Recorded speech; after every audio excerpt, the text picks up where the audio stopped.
hello everyone এই ভিডিওটো সকলোকে স্বাগতম জানাইছো মই আছো এতিয়া জৱাহৰ নৱোদয় বিদ্যালয় হৰবুক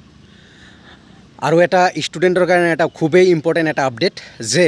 2025-26 বৰ্ষৰ বাবে যিবোৰ ষ্টুডেন্টে 2025 বৰ্ষত ক্লাস 10 পাস কৰিছে মানে ক্লাস 10 ফাইনাল এক্সাম দিছে পাস কৰিছে আৰু 11ত এডমিশন ডিফাৰেন্ট কলেজত লৈছে আৰু হেবোৰ ষ্টুডেন্টৰ কাৰণে জৱাহৰ নৱোদয় বিদ্যালয়ত ক্লাস 11ত এডমিশনৰ কাৰণে আবেদন স্টাৰ্ট হৈ গৈছে অহা 10 তাৰিখ লাষ্ট ডেট মানে ইতিমধ্যে নোটিফিকেশন ওলাইছে মই আগতেও ভিডিও দিছো এগেইন মই ভিডিও দি আছো যে ক্লাস 11ত এডমিশন যদি কোনোবাৰ লব মন আছে তাৰ কাৰণে আবেদন কৰিব পাৰিব জৱাহৰ নৱোদয় বিদ্যালয় হৰবুকত মোৰ পিছত আছে একাডেমিক ব্লক সো 11ত এডমিশনৰ কাৰণে এপ্লাই কৰিব পাৰিব আৰু টোটালি মেৰিট বেসিছত হ'ব আৰু তুমি বৰপেটা ডিস্ট্ৰিক্টৰ ষ্টুডেন্ট হ'ব লাগিব ফাৰ্স্ট অফ অল কথা ষ্টুডেন্ট বৰপেটা ডিস্ট্ৰিক্টৰ হ'ব লাগিব এন্ড পাৰ্সেন্টেজ মিনিমাম পাৰ্সেন্টেজ 60 হ'ব লাগিব আৰু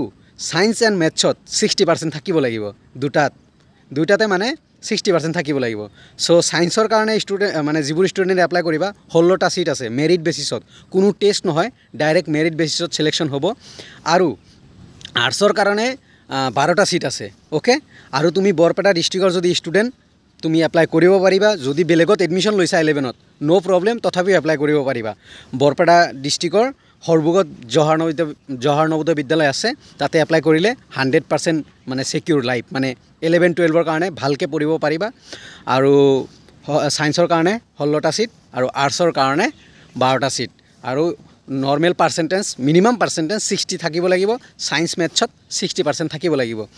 সো আবেদনৰ লাষ্ট ডেট 10 আগষ্ট ওকে যোনে যাৰ মন আছে আবেদন কৰিব পাৰিবা এপ্লাই কৰিব পাৰিবা টোটালি মেৰিট বেসিছত হ'ব নো টেস্ট সো প্লিজ যদি কোনোবাই চাই আছে গার্জেন সার্জেন বা পেৰেন্টস তাৰপিছত ফ্ৰেন্ড মানে কাৰোবাৰ ফ্ৰেন্ড হ'ব পাৰে কাৰোবাৰ ভাইটি ভন্টি আছে যদি এনেকুৱা জনাই দিবা যাতে এপ্লাই কৰিব পাৰে আৰু দুটা দিন আছে ওকে